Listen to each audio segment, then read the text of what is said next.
जय छठी मैया। सूर्य नारायण भगवान की जय हो।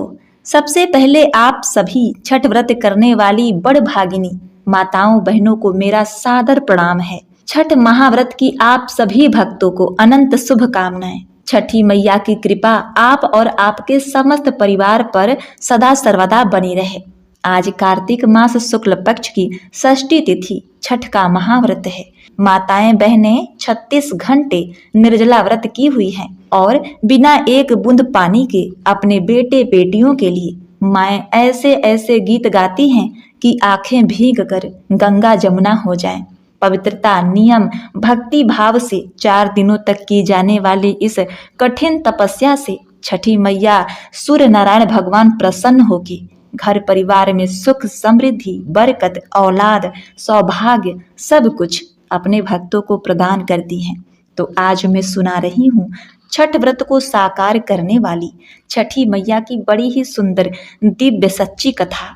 आप सभी भक्तों से अनुरोध है कि वीडियो को लाइक करके कमेंट में जय छठी मैया, सूर्य नारायण भगवान की जय अवश्य लिखिएगा। हे छठी मैया, आपके इस व्रत कथा को सुनने वाले उन सभी भक्तों की मनोकामनाएं पूर्ण करना। भानपुर में एक बूढ़ी अम्मा अपने बेटे बहू के साथ रहा करती थी। बूढ़ी अम्मा के घर में किसी चीज की कोई कमी नहीं थी। वह छठ माता की परम भक्त थी तथा हर साल छठ का व्रत बड़ी श्रद्धा और भक्ति भाव के साथ किया करती थी। बूढ़ी अम्मा की बहू नए जमाने की सोच वाली महिला थी। उसका पूजा पाठ में कोई विश्वास नहीं था। जब कार्तिक मास के शुक्ल पक्ष की चतुर्थी आई तो बूढ़ी माँ बहुत खुश थी, क्योंकि आज से छठ का 4 दिवसीय पावन त्योहार शुरू हो रहा था और अम्मा घर की सफाई में लगी हुई थी। उसने अपने बेटे को आम की लकड़ी तथा पूजा की सभी सामग्री लाने के लिए बाजार भेज दिया। अम्मा ने अपने बेटे के सलामती के लिए छठ का व्रत किया। बूढ़ी अम्मा ने अपने बहू से भी छठ माता का व्रत करने को कहा। तब बहू कहने लगी, अरे अम्मा, यह सब बेकार की बातें हैं, हमें इन सब में कोई विश्वास नहीं, इससे क्या होगा। बूढ़ी अम्मा की बहू उन पर हंसने लगी और बोली, अम्मा, दुनिया कहाँ से कहाँ चली गई है, लोग आसमान को छू रहे हैं और आप आज भी इतनी अंधविश्वासी हो। पढ़ी लिखी बहू का छठी मैया के परम भक्त बूढ़ी अम्मा पर कोई असर नहीं हुआ। वह तो बस अपनी तैयारी करती रही। बहू फिर बोली कि अम्मा, यह सब बेकार की बातें हैं। इस उम्र में 3 दिन तक भूखी रहोगी तो खुद भी मुसीबत में पड़ जाओगी। ना जाने क्यों भूखे प्यासे लोग खुद को सताते हैं। नई बहू की बातें सुनकर बूढ़ी अम्मा मुस्कुराई और बोली, बहू, शादी के बाद मेरे संतान नहीं हो रही थी, तब मैंने इन्हीं छठी मैया के व्रत को किया। तब छठी मैया ने मेरी पुकार सुनी और यह तेरा पति छठी मैया का ही प्रसाद है। तू भी इस वर्ष छठी मैया का व्रत कर, माता तेरी भी पुकार सुनेंगी, तेरी गोद भी हरी हो जाएगी। प्रिय भक्तगणों, नए युग की नए सोच वाली बहू किसी का कहा सुनने वाली नहीं थी। बोली, मैं पूजा पाठ नहीं करने वाली, सुंदर पति मिला है, जीवन में हर सुख मिला है, आलीशान घर है, दिन रात मस्त रहती हूँ, पूरे गांव में मुझ जैसा धनवान कोई नहीं है। सासू माँ इस दुनिया में कर्म प्रधान है, मुझे कोई दुख नहीं है। तब बूढ़ी अम्मा अपनी बहू को छठ माता की महिमा बताते हुए एक पौराणिक कथा सुनाती हैं। अम्मा बोली, बहू, बहुत समय पहले की बात है। प्रियव्रत नाम के एक प्रसिद्ध राजा थे। उनके पिता का नाम था स्वयंभू मनु। प्रियव्रत बहुत ही सदाचारी और धार्मिक प्रवृत्ति के मनुष्य थे। विवाह के कई वर्षों के बाद भी उन्हें कोई संतान नहीं हुई। तब ऋषि कश्यप ने उन्हें पुत्रेष्टि यज्ञ कराने की सलाह दी। राजा प्रियव्रत ने पूरे विधि विधान के साथ पुत्रेष्टि यज्ञ का अनुष्ठान किया। पुत्रेष्टि यज्ञ के प्रभाव से प्रियव्रत की पत्नी ने स्वर्ण के समान सुंदर एक पुत्र को जन्म दिया, परंतु वह पुत्र मरा हुआ पैदा हुआ था। राजा प्रियव्रत उस मृत बालक को लेकर शमशान में गए और उसे एकांत भूमि में पुत्र को छाती से चिपकाकर बिलख बिलख कर रोने लगे। इतने में वहां पर एक दिव्य विमान दिखाई दिया जो शुद्ध स्फटिक मणि के समान चमकने वाला एक विमान अमूल्य रत्नों से बना था। उस विमान पर बैठी हुई मन को मोह लेने वाली एक परम सुंदरी देवी को राजा प्रियव्रत ने देखा। उस देवी को देखकर राजा ने बालक को भूमि पर रख दिया और बड़े आदर के साथ देवी की स्तुति की।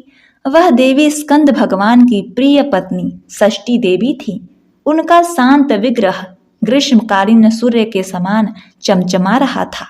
उन्हें प्रसन्न देखकर राजा ने पूछा, हे देवी, हे माँ, तुम कौन हो?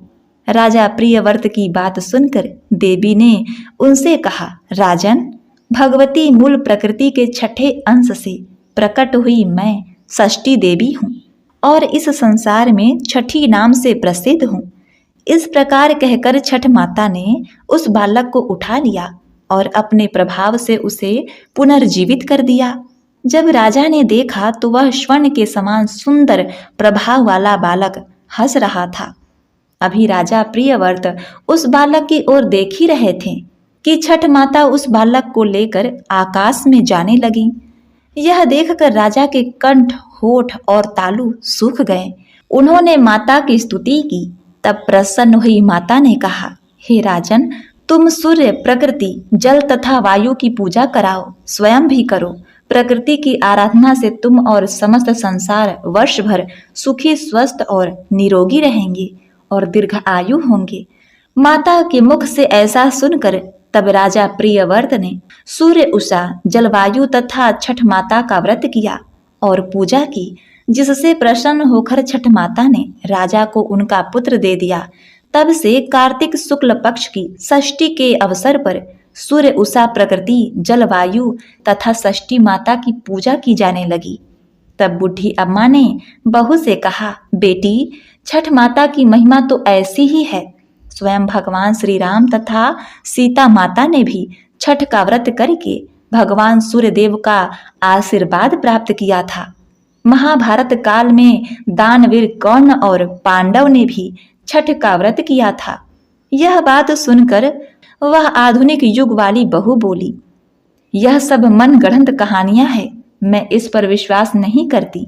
यह सुनकर बूढ़ी अम्मा छठ माता से क्षमा मांगने लगी और बहू को फिर से समझाने की कोशिश करती हैं कि बेटी, हजारों सालों से चली आ रही इस परंपरा का मजाक मत उड़ाओ तथा तुम भी अपने पति की दीर्घ आयु और अपने पुत्र प्राप्ति के लिए छठ माता का पूजन करो। बूढ़ी अम्मा की बातों को अनसुना करके बहू वहां से चली गई। बूढ़ी अम्मा ने बड़ी श्रद्धा के साथ नहाए खाए का दिन किया। उधर बहू ने पूरा दिन घर के बाहर मौज मस्ती में बिता दिया। अगले दिन छठ के पर्व का दूसरा दिन यानी कार्तिक मास की शुक्ल पक्ष की पंचमी तिथि आई, जिसे खरना या लोहंडा के नाम से जाना जाता है। अब संध्या काल में बूढ़ी अम्मा ने अपनी बहू को खीर रोटी का प्रसाद दिया तो फिर से बहू ने कहा, माँ, इतना कठिन निर्जला व्रत क्यों कर रही हो? अपने शरीर को कष्ट क्यों दे रही हो? यह सुनकर बूढ़ी अम्मा ने बहू को फिर से छठ माता की महिमा समझाने की कोशिश की, परंतु बहू ने उन सभी बातों को अनसुना कर दिया और अपने कमरे में जाकर सो गई। परंतु इस बार न जाने क्यों बूढ़ी अम्मा का दिल बहुत ही घबरा रहा था और वह बार बार छठ माता से प्रार्थना कर रही थी कि माँ, यह बच्ची नादान है, इसे क्षमा करना, यह आपकी महिमा को नहीं जानती, माँ इसे क्षमा करना। अगले दिन षष्ठी तिथि को अम्मा ने बहू को तैयारी करने को कहा तो बहू बेकार की बहस करने लगी। बूढ़ी अम्मा के लाख समझाने पर भी बहू पर कोई असर नहीं हुआ। वह नास्तिक थी। इतने में बूढ़ी अम्मा का बेटा वहां आया और बोला कि ठीक है, तुम्हें पूजा पाठ नहीं करनी तो मत करो, लेकिन तुम मेरी माँ से झगड़ा मत करो और जाकर तैयार हो जाओ। छठ माता के घाट पर जाने का समय हो गया है। बहू बहुत ही अनमने मन से बिना रुचि के उनके साथ घाट पर जाती है, लेकिन वहां पूजा करने के बजाय वह मेला घूमने चली जाती है। कुछ देर बाद उसका पति उसे वहां न पाकर ढूंढने लगता है तो वह हलवाई के पास स्वादिष्ट पकवानों का मजा लेती नजर आती है। पति ने उससे कहा, अरे तुम यहाँ क्या कर रही हो? कुछ देर माँ के साथ बैठो, पूजा करो। पत्नी झुझलाकर बोली, ना जी ना, मैं पूजा पाठ में नहीं बैठने वाली, मैं तो मेला घूमूंगी। आप ही करो यह पूजा पाठ। पति वहां से चला जाता है और स्नान करने के लिए जैसे ही वह डुबकी लगाता है, वह पानी में डूब जाता है और जोर जोर से चीखने लगता है, लेकिन किसी को भी उसकी आवाज नहीं आती। जैसे ही बुढ़ी अम्मा को पता चलता है कि उसका बेटा पानी में डूब गया है, वह जोर जोर से रोने लगी। छठी मैया से कहने लगी, हे माँ, मुझसे तेरी भक्ति में कौन सी कमी रह गई जो तूने मेरी गोद सूनी कर दी। बोलो बोलो माँ, हमसे ऐसी कौन सी भूल हो गई। हम तो घाट पर तुम्हारी पूजा करने आए थे, तुमने तो हमारी दुनिया ही उजाड़ दी। माँ, यदि मुझसे जाने अनजाने में कोई भूल हो गई हो तो उसकी सजा मेरे बेटे को मत दो। ऐसा कहकर बुढ़ी अम्मा जोर जोर से रोने लगी। उधर मेले में शोर मच गया कि घाट पर एक व्यक्ति डूब गया है। यह सुनकर बहू दौड़ी दौड़ी वहां आती है और देखती है कि उसकी सास रो रही है। उसका पति पानी में डूब गया है तो उसे सदमा लग जाता है।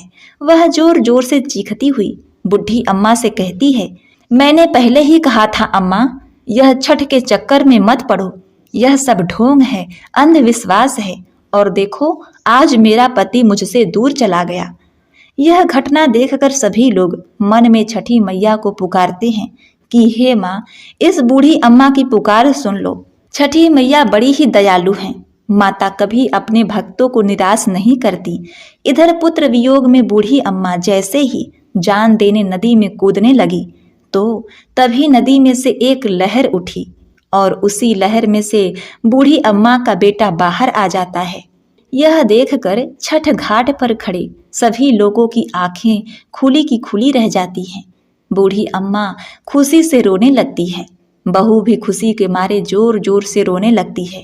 इतने में तेज गर्जना के साथ छठी मैया प्रकट होती हैं और बोली, मैं कभी अपने बच्चों का अहित नहीं करती। मैंने तुम्हारी आंखों से अज्ञानता का पर्दा हटाने के लिए तुम्हारे पति को पानी में डुबाया था। मैं सदैव अपने भक्तों की रक्षा करती हूँ। इस कलयुग में जो भक्त मेरी पूजा करता है, मैं उसकी मनोकामना पूर्ण करती हूँ। यह कहकर छठी मैया अंतर ध्यान हो गई और घाट पर मौजूद सभी लोगों ने छठी मैया की जय जयकार करी। तो बोलिए, छठी मैया की जय हो, सूर्य नारायण भगवान की जय हो। हे छठी मैया, जिस प्रकार आपने बूढ़ी अम्मा के बच्चे की रक्षा की, बहू को सदा सुहागिन बनाया, वैसे ही इस कथा कहानी को कहते सुनते हुंकारा भरते सभी का कल्याण करना माई। जय हो छठी माई, आपकी कृपा अपरंपार है।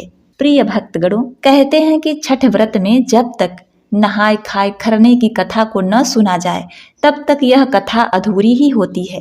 तो आइए छठी मैया के दो अन्य कथाओं का रसपान करते हैं।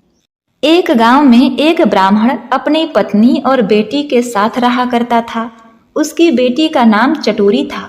वह इस कारण क्योंकि वह खाना बनाते बनाते जूठा कर दिया करती थी। थोड़ा सा उसमें से लेकर चख लिया करती थी। किसी भी खाद्य पदार्थ को देखकर उसे अपने ऊपर नियंत्रण ही नहीं रहता। इस कारण उसका नाम सबने चटोरी रख दिया था।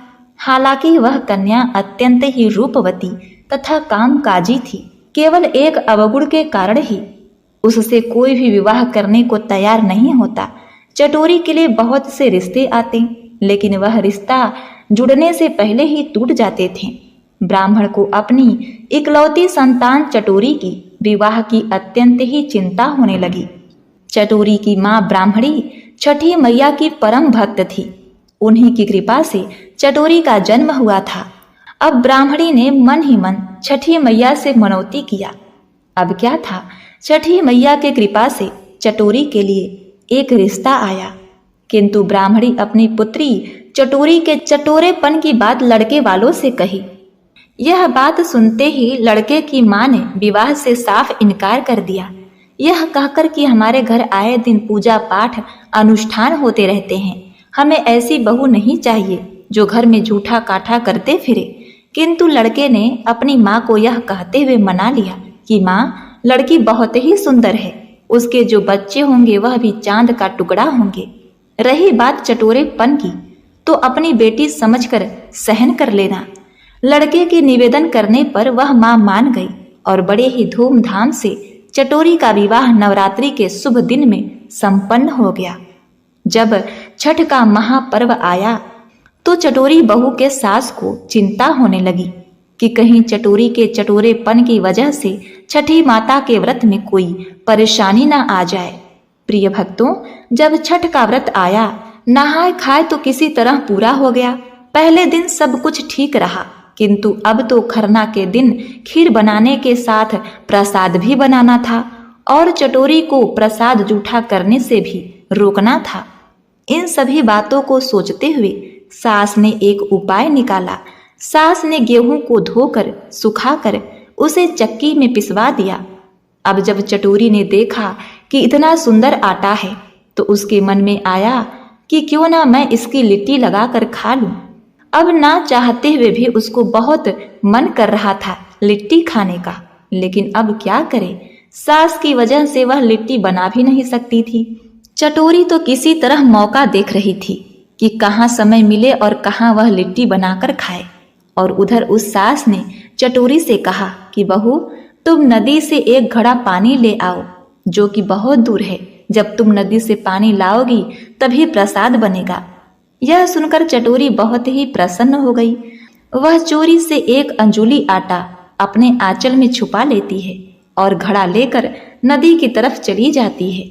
अब इधर सास तो प्रसन्न हो रही थी, सोच रही थी कि चटोरी चली गई, अब बिना विघ्न के, बिना जूठा काठा के वह सफाई से प्रसाद बना लेगी।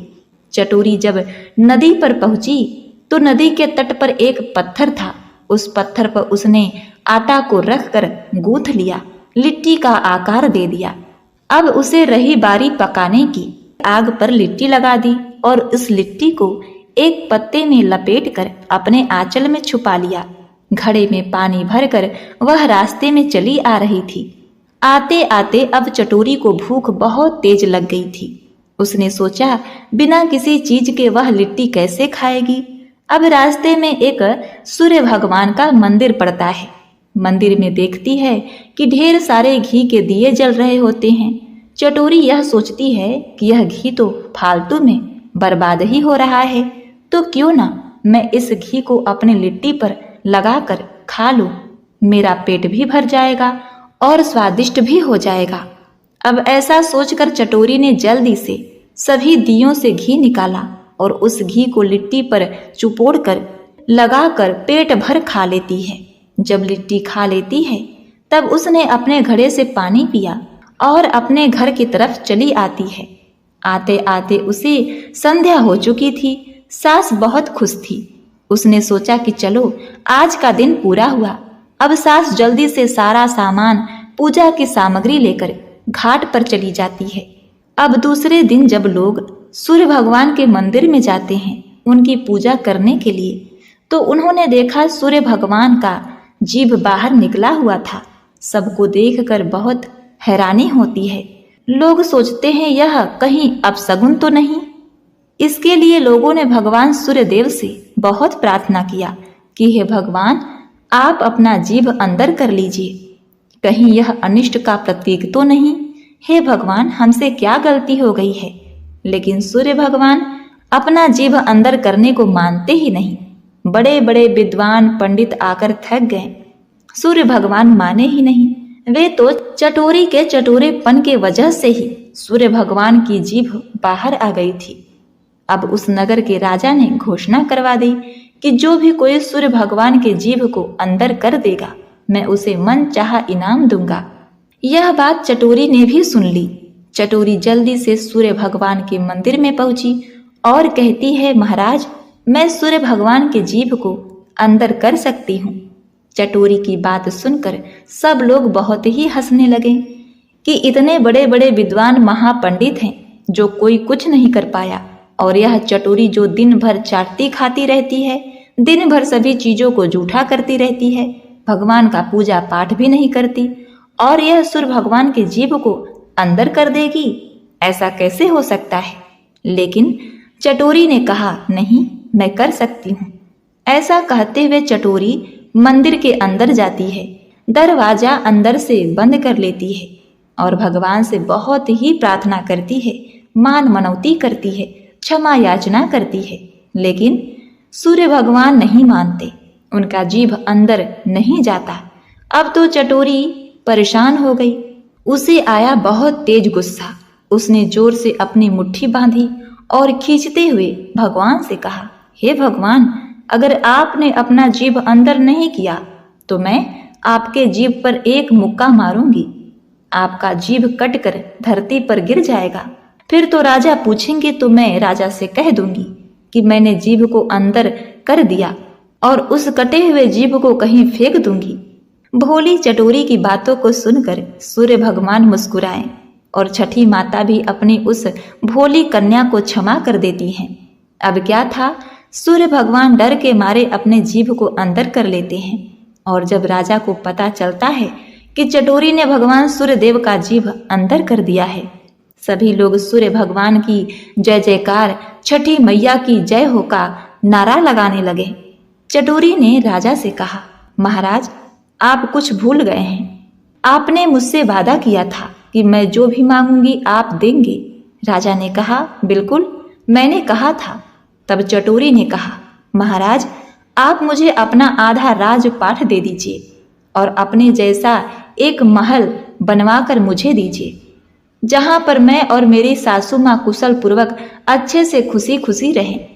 अब राजा भी अपने वचन से फिर नहीं सकता था। राजा ने चटोरी को आधा राजपाट दे दिया। अब चटोरी रानी बन गई थी और उसका पति और सास ससुर खुशी खुशी साथ रहने लगे। प्रिय भक्तों, किसी को भूल कर भी छठ पूजा में जूठा काठा नहीं करना चाहिए, ना ही किसी चीज को अपवित्र करना चाहिए। इसका बड़ा ही भयानक परिणाम होता है। छठी मैया बहुत ही क्रोधित हो जाती हैं और जब प्रसन्न होती है ना, तो अन्न धन का भंडार भर देती हैं, सौभाग्यवती बनाती हैं, पुत्रवती बनाती हैं। पूरा घर सुख संपन्नता से भर जाता है। प्रिय भक्तगणों, अब आइए सुनते हैं छठ व्रत की दूसरी कथा। एक गांव में एक देवरानी और एक जेठानी रहा करती थी। दोनों का बंटवारा हो चुका था। दोनों अलग अलग रहा करती थी, अलग अलग चूल्हे पर खाना बनाती थी, अलग अलग रहती थी, कोई भी काम अलग अलग करती थी। दोनों देवरानी जेठानी को कोई संतान नहीं थी। देवरानी बड़े ही अच्छे स्वभाव वाली और सीधी साधी महिला थी और जेठानी थोड़ी सी क्रूर और गुस्से वाली थी। लेकिन फिर भी वे एक दूसरे से सदा प्रेम से बातचीत करके जीवन यापन कर रही थी। धीरे धीरे समय बीतता गया। इस प्रकार करते करते 9 वर्ष हो गए, फिर भी दोनों को संतान सुख नहीं प्राप्त हुआ। एक दिन की बात है, देवरानी जेठानी अपने घर के बाहर बैठी हुई थी तो आस पड़ोस की महिलाएं वहां बैठकर आपस में बात कर रही थी कि कार्तिक मास आ गया है, हमें नियम धर्म से भोजन करना चाहिए, नियम धर्म से भोजन बनाना चाहिए, तुलसी माता की सेवा करनी चाहिए और छठ व्रत वाले दिन बड़े ही नियम धर्म से साफ सफाई से उसका पालन करना है। उन सब की बातें सुनकर देवरानी जेठानी उन सब से पूछने लगी कि इस व्रत को करने से क्या फल मिलता है, इससे क्या होता है। तब पड़ोसन बोली, सूर्य षष्ठी व्रत है ये, कार्तिक के शुक्ल पक्ष का प्रधान व्रत है ये। छठ व्रत करे जो पूर्ण हो उनके मनोरथ, कोढ़ी को मिले काया, लंगड़े को मिले रथ, बाझिन को मिलता है बेटा, निर्धन को मिले धन, अंधे को आंख मिलती, सूखे को मिलता सावन। इस प्रकार कहते हुए पड़ोसिन ने छठ के महापर्व की सभी विधि विधान उन दोनों को बतलाया। यह सुनकर देवरानी जेठानी बड़ी ही प्रसन्न होती हैं और कहने लगी, बहन, हम भी छठ करेंगे और अपने को पुत्र मांगेंगे और सच्चे मन से पूरे निष्ठा लगन से इस व्रत को करेंगे। दोनों अपने अपने घर आईं। कुछ दिनों बाद कार्तिक मास शुक्ल पक्ष की चतुर्थी तिथि आई। उन दोनों ने चतुर्थी के दिन नियम धर्म से भोजन बनाया। लौकी का सब्जी, चने का दाल बनाया, चावल घी में भोजन बनाया और भोजन बनाकर दोनों बड़े प्रेम से भोजन की।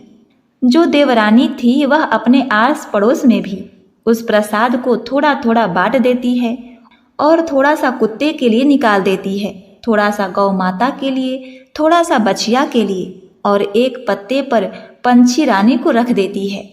और जो जेठानी थी उसने प्रसाद बनाने के बाद किसी को भी नहीं दिया और चुपचाप खा ली। इस प्रकार से नहाय खाए का दिन तो पूर्ण हो गया। अगला दिन आया खरना लोहंडा का।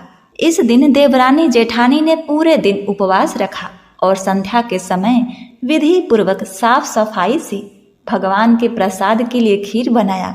खीर बनाने के बाद देवरानी ने तो उस खीर प्रसाद को भगवान को भोग लगाकर छठी मैया को चढ़ाकर अपने खाने के लिए उसने जैसे ही थाली में खीर परोसा, उसे याद आया कि उसने तो घी का दिया जलाया ही नहीं। अब घी का दिया लेने के लिए वह अलग कमरे में गई।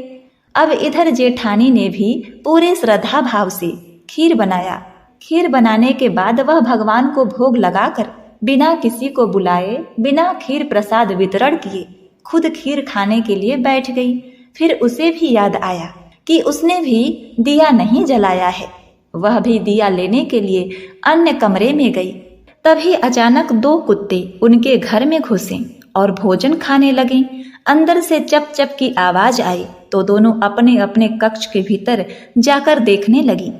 देवरानी ने कुत्ते को खीर खाते देखा तो कुछ नहीं बोली तथा बर्तन में बची हुई बाकी खीर भी बड़ी श्रद्धा के साथ उसके आगे डाल दी। लेकिन जेठानी थाली में मुंह मारते हुए कुत्ते को देखते ही आग बबूला हो गई। उसने कमरे का द्वार बंद कर दिया और डंडा लेकर कुत्ते को इतना मारा कि उसके कमर की हड्डी तोड़ दी। उसकी आंख फूट गई, उसका पैर टूट गया। कुत्ता अधमरा हो गया।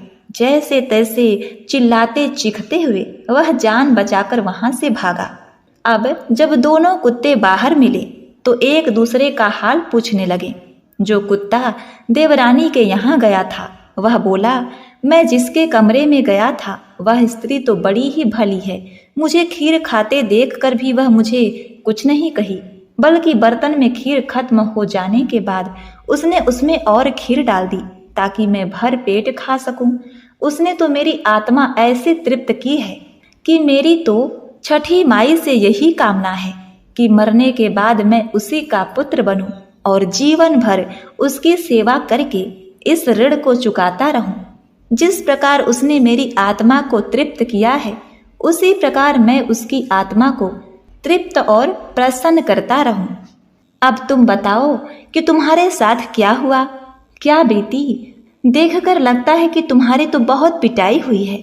दूसरा कुत्ता बड़े ही दुखी स्वर में कराहता हुआ बोला, हे मित्र, तुम्हारा अनुमान एकदम ठीक है भाई।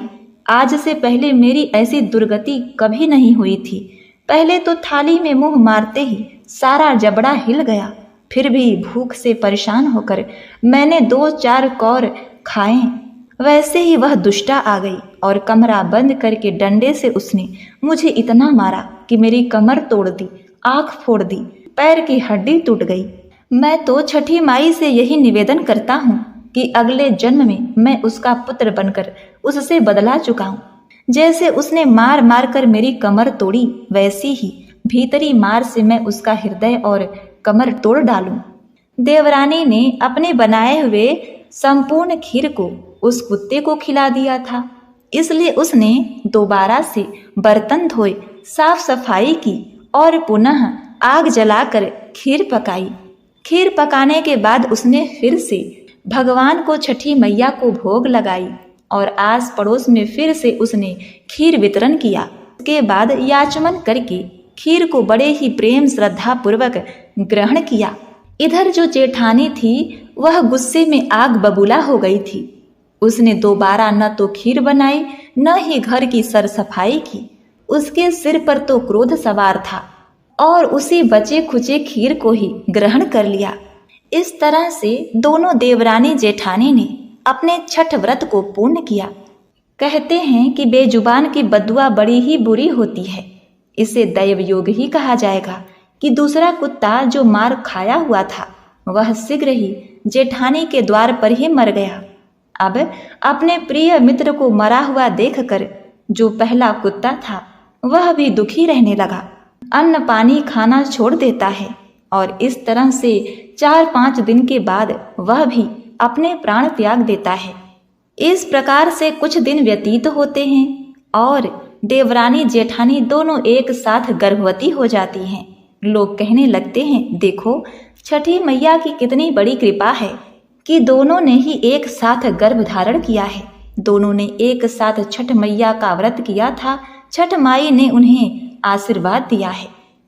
ऐसे करते करते 9 महीना पूरा हो गया और 9वें महीने के पूर्ण होने के बाद 10वें महीने में दोनों देवरानी और जेठानी को एक एक पुत्र रत्न की प्राप्ति हुई। जो मार खाया हुआ दूसरा कुत्ता था वह जेठानी के घर में पुत्र के रूप में आया। पुत्र पाकर जेठानी बहुत ही खुश हुई। पुत्र को लेकर उसने अपने मन में बड़े बड़े सपने बांध लिए थे। मगर अगले साल जब छठ का पर्व आया तो उस दिन जेठानी का लड़का मर गया। जेठानी की तो जैसे दुनिया ही उजड़ गई। वह दहाड़े मार कर रोने लगी, मगर किया क्या जा सकता है। जैसे तैसे उसने अपने सीने पर सब्र का पत्थर रख लिया। फिर तो हर वर्ष उसे लड़का होता और छठ के दिन ही मर जाता। जब 3-4 बार ऐसा हुआ तो जेठानी को इस पर कुछ संदेह हुआ कि आखिर मेरा लड़का छठ वाले दिन ही क्यों मरता है। फिर एक रात सपने में उसे वही कुत्ता दिखाई दिया। उसने कहा, मैं ही बार बार तेरा पुत्र होकर मृत्यु को प्राप्त हो रहा हूँ। तूने मेरे साथ जो व्यवहार किया था मैं उसी का बदला चुका रहा हूँ। छठी मैया ने मेरी पुकार सुनी और मेरे कहने से ही छठी मैया तुझे पुत्र के रूप में मुझे देती हैं और फिर मुझे वापस ले लेती हैं। यह सुनकर जेठानी बड़ी ही दुखी हुई और उसने छठी मैया से क्षमा याचना की। और इसके बाद जब छठ का व्रत आया तो देवरानी जेठानी ने फिर से छठ का व्रत किया। देवरानी का बेटा अब 5 वर्ष का हो चुका था। इस बार जेठानी ने पूर्ण विधि विधान से छठ का व्रत किया तो उसे भगवान की कृपा से, सूर्य नारायण की कृपा से, छठी मैया की कृपा से फिर से एक पुत्र की प्राप्ति हुई। पुत्र को पाकर जेठानी बड़ी ही खुश हुई।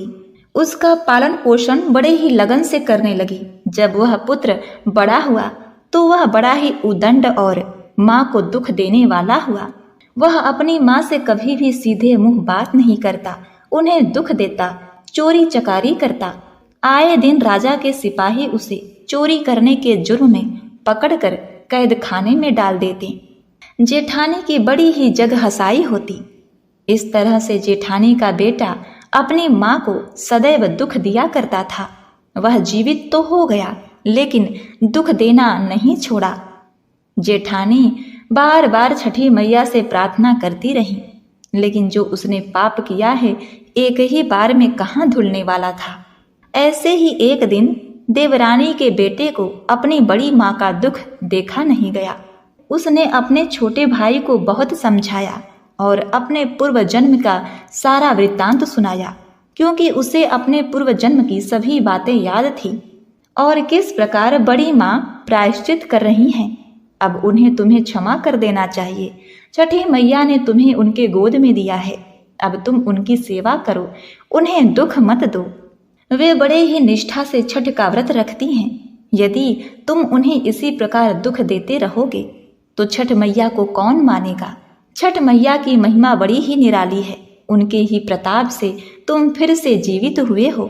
इस प्रकार अपने बड़े भाई के द्वारा समझाए जाने पर वह छोटा भाई समझ गया और उसे भी अपने पूर्व जन्म का स्मरण हो आया। उसने अपनी माता जेठानी को क्षमा कर दिया। इस तरह से वह अपनी माता का सेवा बड़े ही जतन से करने लगा। छठी मैया के कृपा से पूरा परिवार खुशहाल हो गया। घर में अन्न धन के बरकत होने लगे। देवरानी जेठानी पुत्रवती अखंड सौभाग्यवती हुई। उनके घर परिवार में सुख समृद्धि खुशहाली पुनः वापस आ गई। तो हे छठ मैया, आपकी कृपा बड़ी ही अनंत है, बड़ी ही अनोखी है। हे माता, छठ व्रत करने वाले सभी महिलाओं पर अपनी कृपा दृष्टि बनाए रखना। तो बोलिए छठी मैया की जय।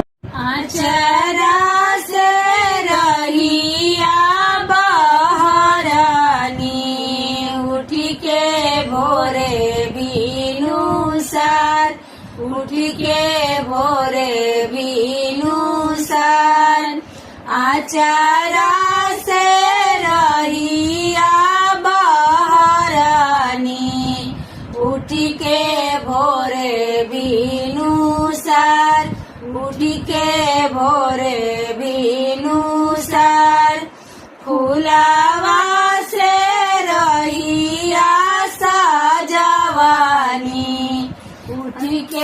भोरे भीनु सार उठ के भोरे भीनु सार फुलावा से रहिया सजवानी उठ के भोरे भीनु सार उठ के भोरे भीनु सार एही रहे आई है छठ मैया होई के डोलिया सवार होई के डोलिया सवार एही रहे आई है छठी मैया होई के डोलिया सवार होई के डोलिया सवार एही रहे आइए सूरजमाला होई के रथवा सवार होई के रथवा सवार एही रहिया आई है सूरजमाला होई के रथवा सवार होई के रथवा सवार हाथ जोड़ी से कब हमारिया छठी मैया राजा हमार छठी मैया राजा हमार हाथ जोड़ी रोकब हम डोलिया छठी मैया राजा हमार छठी मैया हाथ जोड़ी रोकब हम डोलिया सूरज बाबा राजा हमार सूरज बाबा राजा हमार हाथ जोड़ी रोकब हम डोलवा सूरज बाबा राजा हमार सूरज बाबा राजा हमार कवना गुना हम कईनी गोदिया कहू ना लाल गोदिया कहू ना लाल कवना गुना हम कईनी गोदिया कहू ना लाल गोदिया कहू ना लाल कवना कसुर हम कईनी गोदिया कहू ना लाल गोदिया कहू ना लाल कवना बरत तप करी भरी जाए गोदिया हमार भरी जाए गोदिया हमार कवना बरत तप करी भरी जाए गोदिया हमार भरी जाए गोदिया हमार हंसता बालकावा रोवालू तिवाई आवा गुड़ तोहार तिवाई आवा गुड़ तोहार हंसता बालकावा रोवालू तिवाई आवा गुड़ तोहार तिवाई आवा गुड़ तोहार एतना गुड़ा तू कइलू भरना गोदिया तोहार भरना गोदिया तोहार एतना गुड़ा तू कइलू भरना गोदिया तोहार भरना गोदिया तोहार अब की क्षमा